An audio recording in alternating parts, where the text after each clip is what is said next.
everybody, it's Devin, and welcome to Milestones 2 and 3. We'll start with 2. We'll probably have a couple of videos that make up your requirements for this milestone.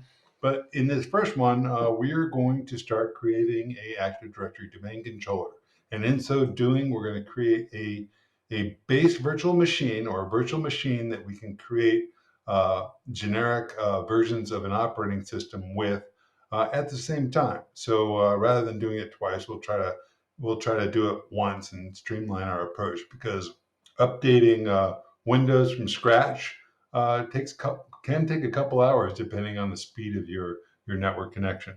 So with that, let's see where we are in our landscape here. So last week you should have installed your ESXi server. You have done that through a combination of IPMI and a local USB stick. So you should have ESXi 8 sitting on this server now. You should have also created a network called your virtual WAN with the network segment 10.0.17.0/24, on which you'll have a BIOS firewall with an interface of 10.0.17.2 and your upstream IP. See your spreadsheet for that. Now, if you're doing this at home, your IP addressing is going to be certainly different. You might have a 1.0/24. You'll also create an Ubuntu WAN box. You can see that I've done that here. It's running Chrome Remote Desktop, so I can get to it remotely, which is pretty helpful. So what we're going to do today is we're going to get DC1 on its way to get installed. I'm going to show you specifically how I went about sysprepping this Windows box so I can use it for other VMs later as a basis. And then I'm going to give you some general requirements of the Active Directory, and you're going to have to sort that out yourself and document it and automate it to the extent that you can. Once we're done with that, we are going to install vCenter using from our Xubuntu box. So we're going to mount the VCSA ISO file within Xubuntu WAN, and we're going to launch it, and that's going to create a brand new high-powered VM on our ESXi server. So let's get started. So I'm going to log into my 40 DevOps box. This is my management box. And you should have done this in Milestone 1. Okay, I'm in. I'm going to go ahead and go to my ESXi box. I think I already have that here.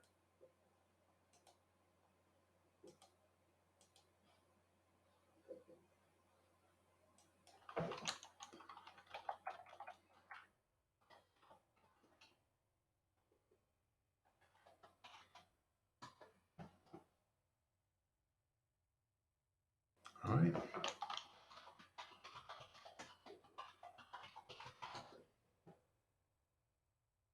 Okay, the first thing we're going to do is you're going to make sure that you've transferred that ISO file over. So how do you do that? If you remember, we did it this way. We went to 192.168 3.120 port 8000, and that's the box in my office running a Python ad hoc web server in the directory that has the ISOs.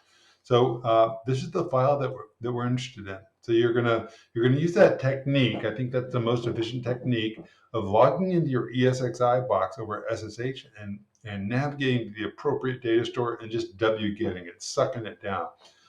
It's a lot faster than to pull this ISO down to a VM and then upload it through the data store browser. So don't do that. It'll also make this VM. It'll fill up the hard drive. These are big ISO files. Okay, so I've done that, right? So if I pop into my not my rack station, but my box here, and I go to storage, and I do a browse of the data storage. You see I have that ISOs directory, and these landed here nicely. So this is the ISO we're interested in. So let's create a new VM.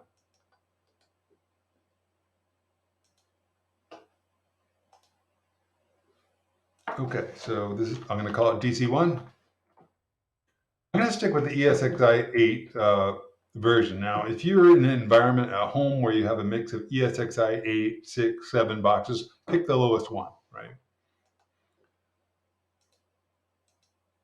And when we do that, by the way, if we pick the latest version, it's also going to have support for your specific version of Windows Server. We should really go to Windows Server 2025. I haven't seen that ISO yet.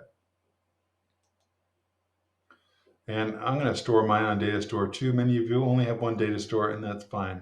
We shouldn't exceed the capacity of that data store while we're here.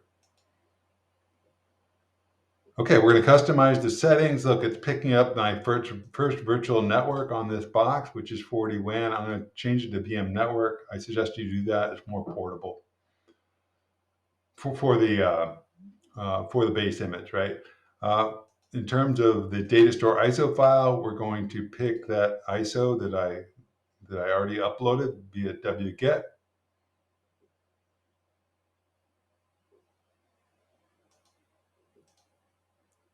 Sometimes that interface is a little bit unresponsive, so I just find clicking somewhere else helps. Let's see, that's it. Select. One thing I want you to take a look at the resources assigned. They're pretty heavy duty, specifically the hard disk, and the default is not cool, at least in my version. Pick thin provisioned. We talked about this before. When you pick thin provision, it's only going to use the hard drive space it needs, and it won't allocate the whole 90 gigs, which would take a big chunk out of my 400 gigabyte hard drive. All right, so we've done that. We picked the ISO file. It's going to connect the power on. All right, what else do we want to look at? VM options. So depending on the hypervisor you have at home, right? My hypervisor is running EFI or secure boot. Yours may or may not. You'll find out really quickly when you try to install the VM. But the default boot options are EFI, and we'll stick with that in this case. All right, so let me finish this up. I'm going to kick this off, and I'm going to be pausing this video throughout to take up, all that waiting time for Windows to come up and update. So don't feel like your system's going slow. I'm just pausing just a heck of a lot. So let me do that now. I'm going to spin this VM up. Okay, you've all probably seen this screen before. We're just going to pick next and install now.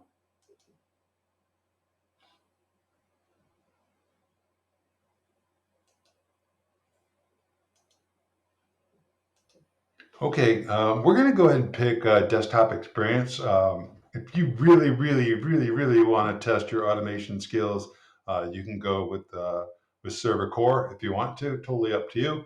We'll probably have a Server Core VM in our infrastructure at some point. So I'm going to pick that one and go next.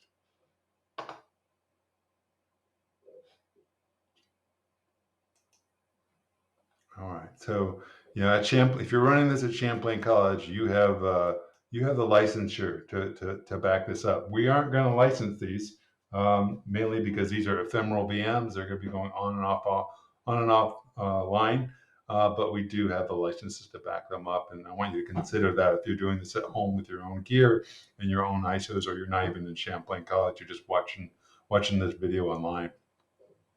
So again, we have to do a custom install. And let me pause.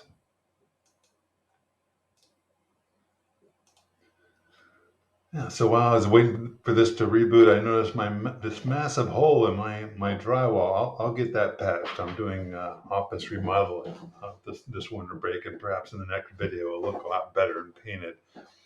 So let's move on. So you should come to this screen after a reboot. You're not going to type in an administrator password, because once we sysprep it, that admin password goes away. But what we're going to do is we're going to use a little known trick to get into what's called audit mode. So what I want you to do is hold on the Control Shift and then hit F3, I believe it is, and bam, we go into audit mode. And this is a special mode that basically leaves the GUIDs, if you know what I'm talking about, from a a Windows licensing perspective and account perspective, leaves them alone, right? It doesn't really um, pollute your image with these dynamic or these startup tasks for users. Okay, so it's gone into this audit mode, and what we're going to do now is we're going to use sconfig, which is the command line configuration tool that comes with Server 2016 Plus, to just set some sensible defaults. So let's do that. I'll go ahead and say yes. So let's open up either Command or PowerShell. I'm trying to wean myself off CMD because PowerShell is just so powerful. And we are administrator, but I think you can right click and you know, make sure you're running as administrator. That's always useful. And then we go sconfig. We'll pop in here and we're going to set some defaults. Leave the computer name alone. We're not going to add a local admin. We're going to change the update settings. And we'll set it to manual. And the reason we're doing this, it's a double-edged sword. You should apply updates all the time, right? But if you have a large virtual infrastructure of VMs that come and go, and they all update themselves at the same time, you might just lose your network attached storage, right? So you have to think about it. If they're production VMs, certainly. If they're class VMs, right, I would go ahead and turn updates off, but every semester, do a fresh update. That would be my recommendation. Okay, so what else? So we're going to set the date and time, and we're going to change the time zone to we're Eastern Standard, so let's Microsoft assumes Redmond. We'll pick UTC -5, and that should do it.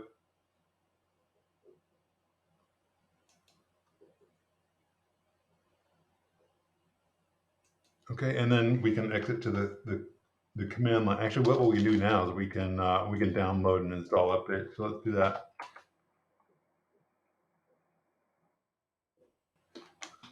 We'll search for them all. Now, you're going to have to reboot several times during the course of this installation. It's going to say, "Hey, I'm done updating," but guess what? You run it again, it's got 10 more updates. So this literally might take you an hour or so.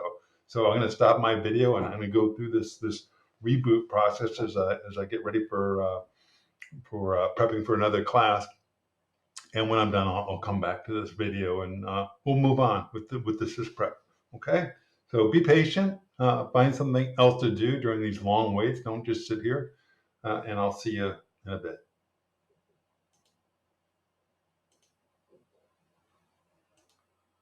Now, just a pro tip. If your screen is unresponsive, if it says it's searching for all applicable updates and nothing happens for like 5 minutes, go in there and hit the enter key, and sometimes that'll bring up text that was not visible before. This is sort of irritating, but I've had students wait for an entire day, and they call me up and say, "Devin, what's going on?" I said, "Did you try the enter key?" And they do so, and all the results are done. So we'll go ahead and do all the updates, and just remember that tip.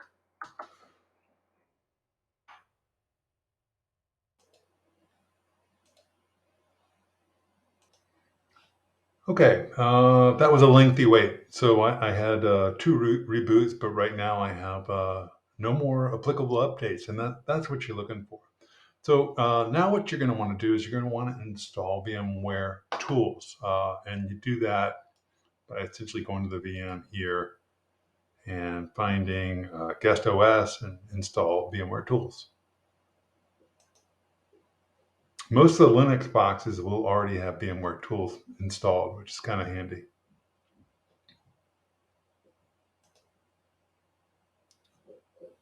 Yeah, you'll have to actually go in here and invoke it.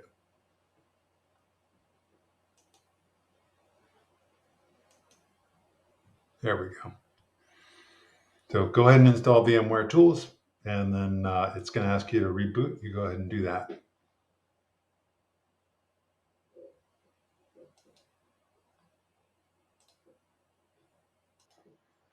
Okay, so we're going to do a kind of a quick and dirty sysprep. In some use cases, I would do an optimization step where you pull down some tools from VMware and really fine tune the OS to run in a virtual environment. But that's not necessary. We're going to have VMware tools, and we'll go through a simple process to add a couple features.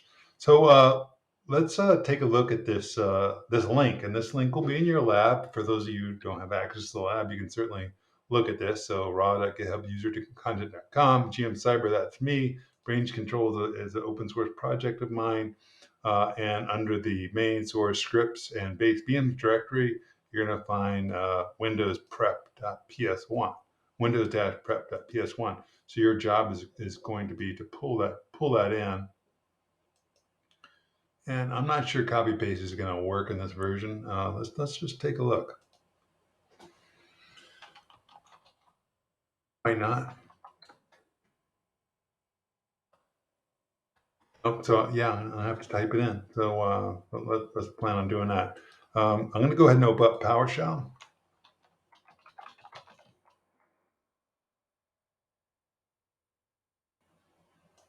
as an administrator, and I'm going to pull that content down. So it's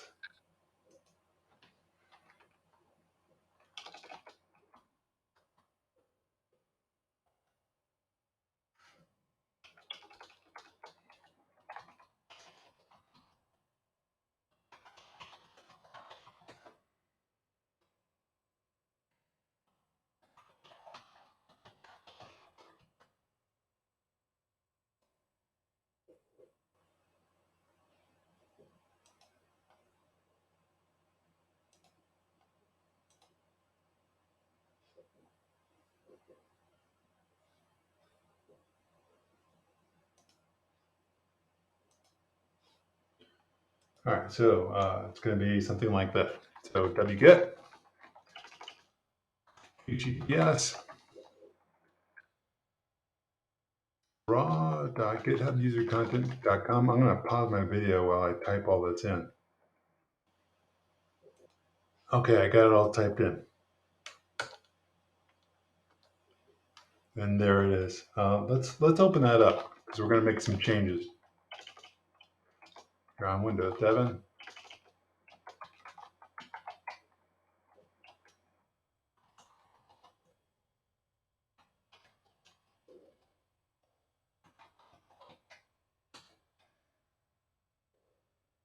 Okay, so that's good. We're going to add SSH. We are going to set SSH to start automatically. We're going to create a deployer user, so that's commented out. And then, yeah, we'll do that. Add them to the local administrators group. We're also going to pull down this XML file. And then we're going to execute sysprep using that XML file. It will likely fail, and I'll show you what happens. It's easy to fix. And then we don't need to do this because it's a server, but you would do this on a workstation, right? So you set the system to high performance. Server's already really set that way. You don't have to do this for a server. Okay, we need to unblock that file because it got pulled down from the internet. And then we need to set the execution policy, right?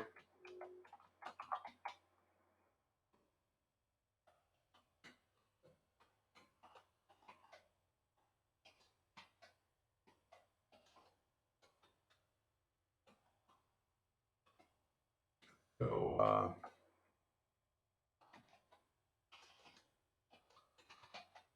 yeah, we'll do that. Yes. And then we'll run it. And off we go. I'll pause my video while this goes.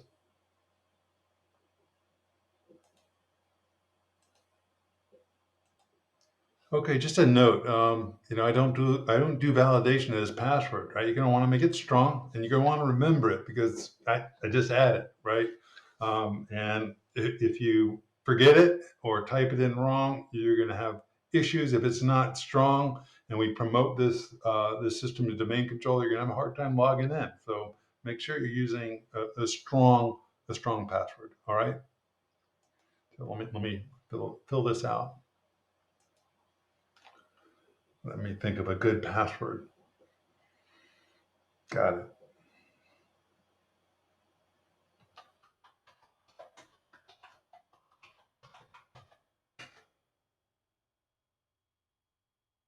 Okay.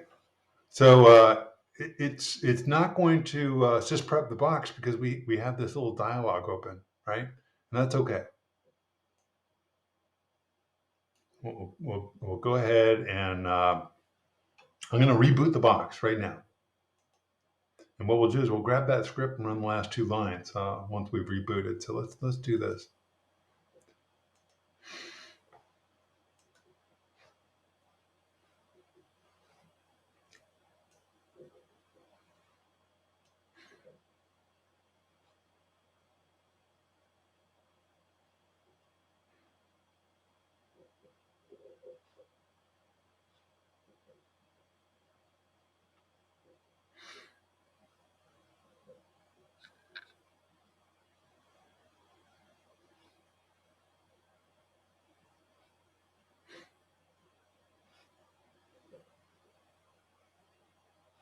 Yeah, I'm going to pause. Might take a little while. Oh, no, there it is. Okay, excellent.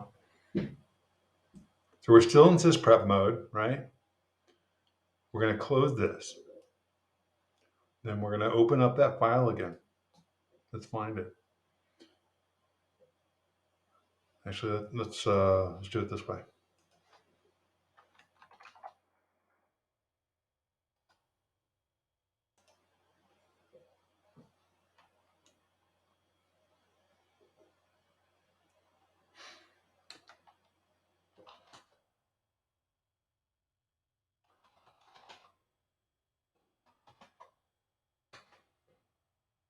Okay, I'm going to copy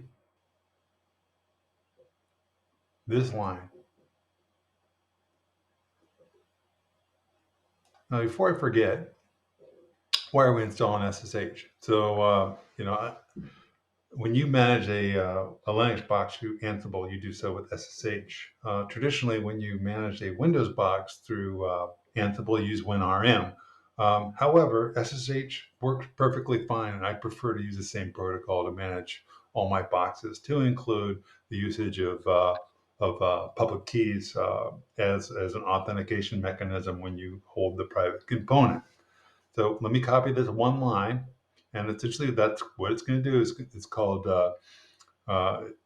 generalization, and it's going to use this file unattend.xml to make this happen. And that should already be downloaded.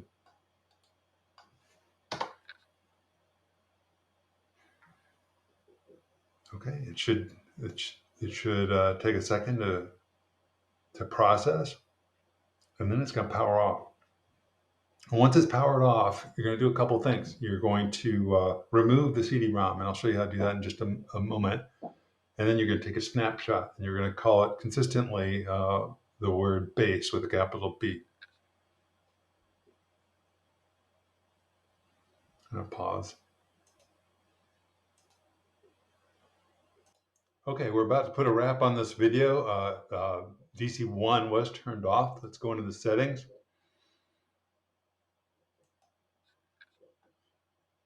And it's important that you remove this ISO. And the way you do that is you just change it back to host device, right? Because otherwise what happens is that ISO, when you create copies of this VM, that ISO is often dragged along, making your image that much bigger. So that's off. We'll save it. And then we're going to go back in here, and we're going to take a snapshot. We'll call it base. And later during the semester, we are going to extract that snapshot as a generic VM. And what we're going to do now is we're going to continue with creating the domain controller, but that's going to be in another video. I'm going to give you the requirements. I'll show you the test case, and then you have to do the PowerShell and the configuration to meet the requirements of the test case. I wish you luck. Bye.